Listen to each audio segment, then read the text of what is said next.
अभी मैं पूसा में हूँ, पूसा नई दिल्ली में, और हमारे साथ डॉक्टर राजीव कुमार सर हैं। और डॉक्टर राजीव कुमार सर बताएंगे कि पूसा के अभियांत्रिकी संस्थान ने कौन सी ऐसी नवीनतम टेक्नोलॉजी नवीनतम तकनीकी डेवलप की है जो जिसके ज़रिए हम खेती किसानी के काम को आसान बना सकते हैं।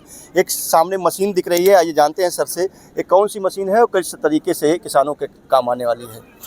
ये मशीन जैसा आप देख रहे हैं फीड ब्लॉक मशीन है। ये मोबाइल फीड ब्लॉक मशीन है। हमारे यहाँ दो तरह का, एक स्टेशनरी फीड ब्लॉक मशीन है जो यहाँ नहीं लाए, वो इसकी कैपेसिटी और 1 टन का है। ये इसका कैपेसिटी करीब 300 kg पर आवर का है। इसको आप खेत में डायरेक्ट ले जाइए, वहाँ पर ब्लॉक बना के फिर आप स्टोर कर सकते हैं।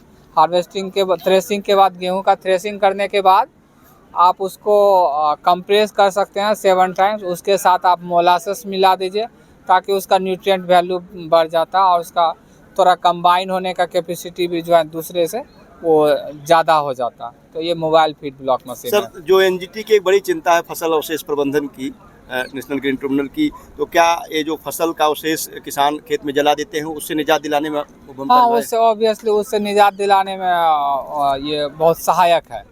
ये अच्छा। कई जगह हमारे दूसरे केवीके में इंस्टॉल है। जी जी। कॉमर्शियल लेवल पर लोग जो है ना इसको यूज कर रहे हैं।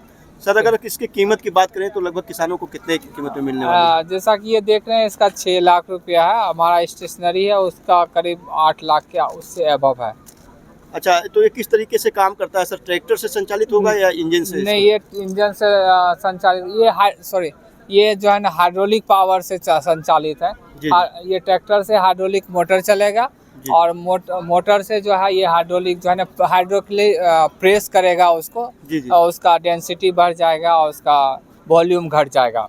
अच्छा सर, अगर बात करें ट्रैक्टर से संचालित तो कितने पावर के ट्रैक्टर की जरूरत होगी? इसमें आप 45 HP ट्रैक्टर से काफ़ी है।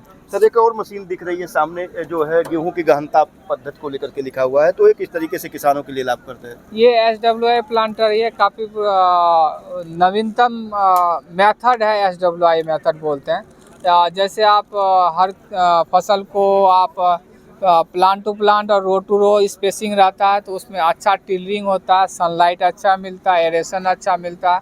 तो उसी तरह गेहूं को भी बोने के लिए आपको seed drill, numerous seed drill मिल जाएगा, लेकिन आप जो है उसको प्लांट टू प्लांट मेंटेन नहीं कर सकते। तो ये जो है प्लांट टू प्लांट मेंटेन करने के लिए SWI मेथड से कोई सोइंग करना चाहता है तो ये टेक्नोलॉजी है। इससे आप प्लांट टू प्लांट गेहूं का सोइंग कर सकते हैं। उससे बीज का जो है लगभग 50% बीज का बचत हो जाता है और उपज आपको उतना ही मिलेगा।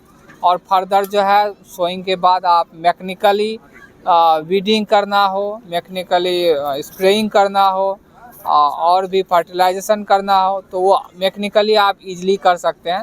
नहीं तो आपको मैनुअली करने में थोड़ा प्राइस, और मैनुअल आप जानते हैं कि लेबर का कितना स्कार्सिटी होते जा रहा है, तो आप इसको कर सकते हैं। सर, एक मशीन दिख रही है जो फर्टी सीड ड्रिल लिखा हुआ, Pusa aqua forty seed drill, तो ये किसानों के किस तरीके से काम आने वाली है? ये देखिए हमारे यूपी में कुछ एरिया है, बुंदेलखंड है और भी कुछ एरिया होंगे, हमें उतने मालूम, जहाँ पर जिसमें गेहूँ बोते हैं तो उस समय जो है ना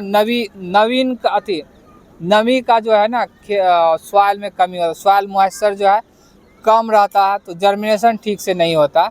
जर्मिनेशन ठीक से होने के लिए हम उसमें जो है वीड तो रहेगा, गेहूं का बीज तो रहेगा, फर्टिलाइज़र भी हम इसको जो है ना लिक्विड बना के और साथ साथ पानी देने से साथ साथ उसमें जर्मिनेशन रेट अच्छा हो जाता ताकि वहाँ पर गेहूं की बिजाई हो सके, बुआई हो सके।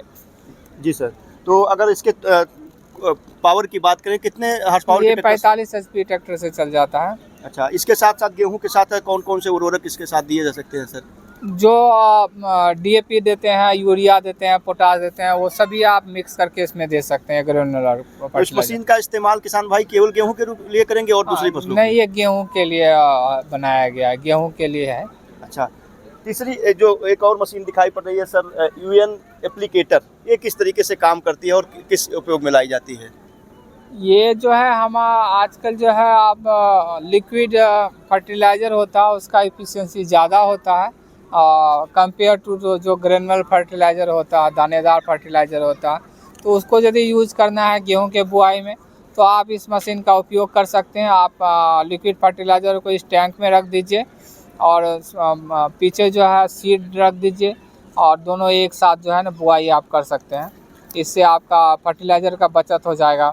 लगभग कितने प्रतिशत बचत हो जाएगा? 20% फर्टिलाइज़र का बचत हो जाता है। अच्छा, ट्रैक्टर की क्षमता की बात करें तो ये कितने? 45 HP नॉर्मल, जो 35 से 45 HP वो नॉर्मल चलता है। इसमें बुआई के लिए ना कोई भी सारे मशीन जितने भी है बुआई के लिए कम आप 25, 30, 35 इवन 15 HP से भी आप सारे बुआई कर सकते हैं।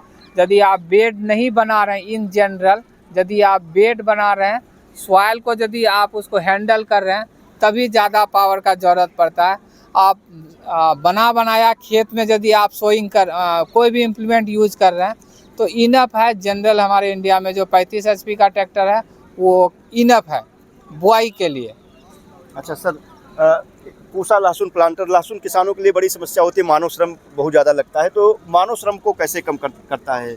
ये तो आप जानते ही हैं लेबर स्कार्सिटी है, तो उसमें लहसुन खास करके बोने के लिए काफ़ी लेबर का आवश्यकता पड़ता है। तो ये गार्लिक प्लांटर है, इसको यूज़ करके आप जो है इजीली जो है लेबर का सेविंग कर सकते हैं।